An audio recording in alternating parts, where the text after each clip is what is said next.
Good morning, happy Thursday.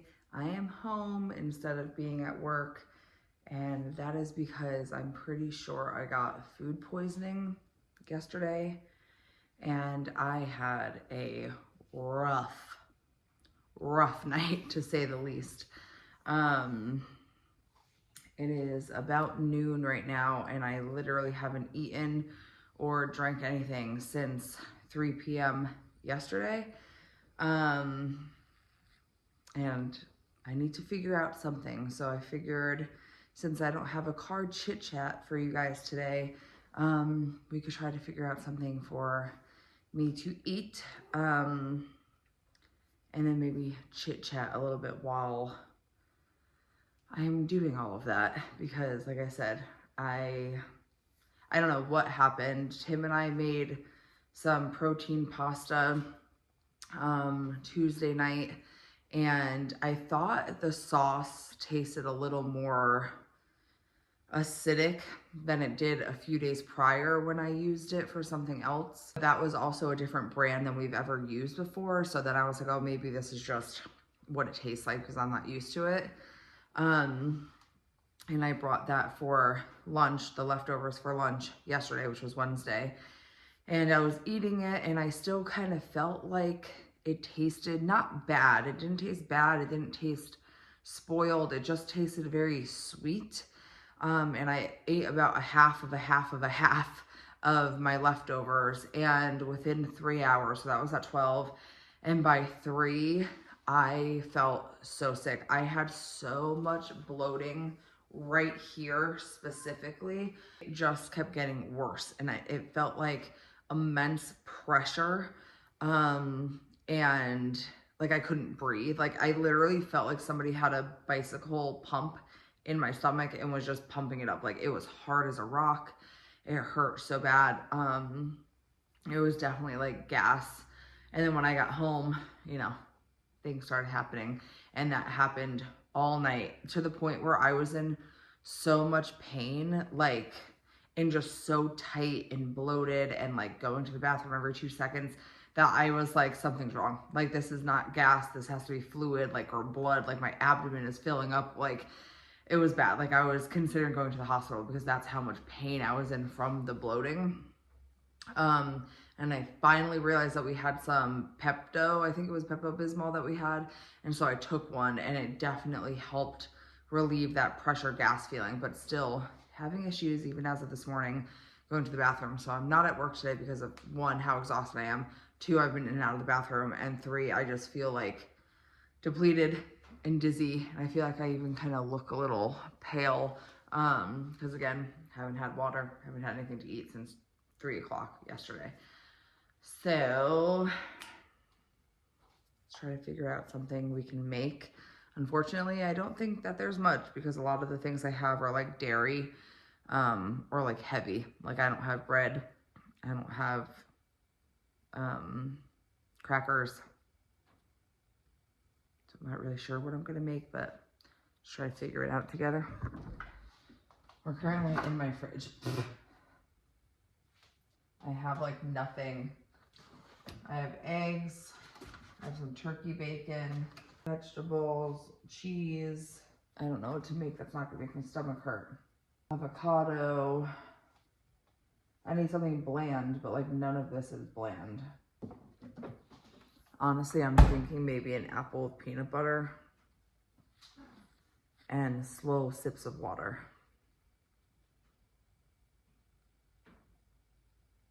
But I'm also not hungry at all. So yeah, I don't know. I ended up Instacarting, couldn't think of the word, some saltines and some toast. That's a lot of butter. I need to get some off of there. It all just came off, and I was like, well, don't want to put it in the garbage now. And I've drank a little bit more than half of a water bottle, so we'll see how this goes.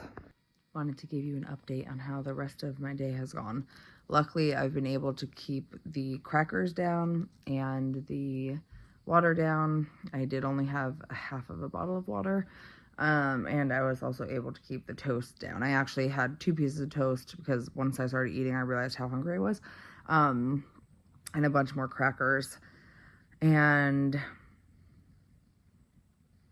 I hate to say this, and this just goes to show how much like eating disorders and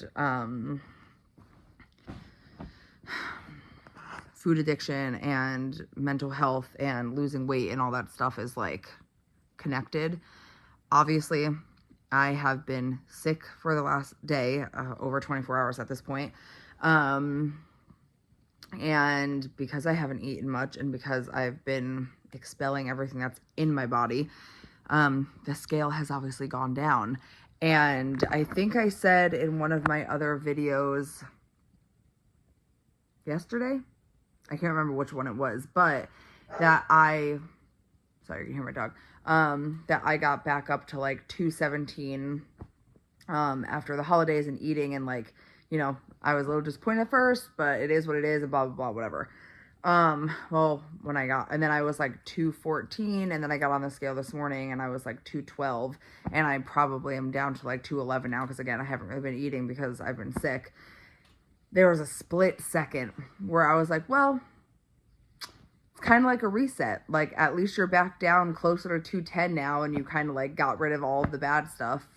And like, instead of being like, oh my gosh, I need to eat, like I've hardly been eating today, and like, oh, I can't wait to feel better so that I can have a good dinner and like a good breakfast and like whatever tomorrow, my brain was like, well, maybe this isn't the worst thing in the world. Maybe not eating for a day is gonna get you back on track. And like, how sick is that? You know what I mean? Like, how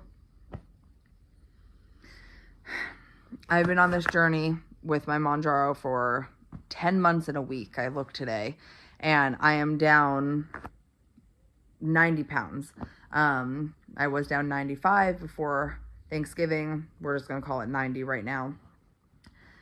Like, in my brain, and I've healed my relationship a lot with food, not fully, but drastically. I've healed the way that I look at diet culture. I've healed the way I look at exercise. I've like healed a lot in this last 10 months, almost a year. But the brain is a powerful thing, and I still went back to that mindset of, well, maybe not eating for a day isn't so bad, because you can get back down to 210 and it'll be easier to get down to 206, which is your 100-pound down mark. And man, did that hit me in the face, because I was like, dang, even after all of this time, my brain is still sick. Like, there's still underlining food addiction, underlying eating disorder, and like, that shit just doesn't go away. It's at bay, and I'm doing a really good job at keeping it at bay, but like, it doesn't, at least in my experience, ever fully go away. And that was like crazy to think about. Granted, that feeling and that thought didn't last very long, but it's still a thought that I had, and I just thought that that was interesting. So I'm gonna close the video out here. No, it's kind of a weird video all over the place, but just know that if you're struggling too with any sort of mental anything, you're not alone, and that I understand, and that I am here if you ever want to talk. Hopefully I will see you in Friday's video feeling healthy, back to work, and good. I'm feeling pretty good right now. I'm hoping that I can have a little bit of a bigger dinner. I have some chicken broth to help me get in some protein. I'll probably have that for dinner with more saltine crackers. And then hopefully I wake up tomorrow feeling 100%. Hope you guys had a good Thursday, and I will see you tomorrow.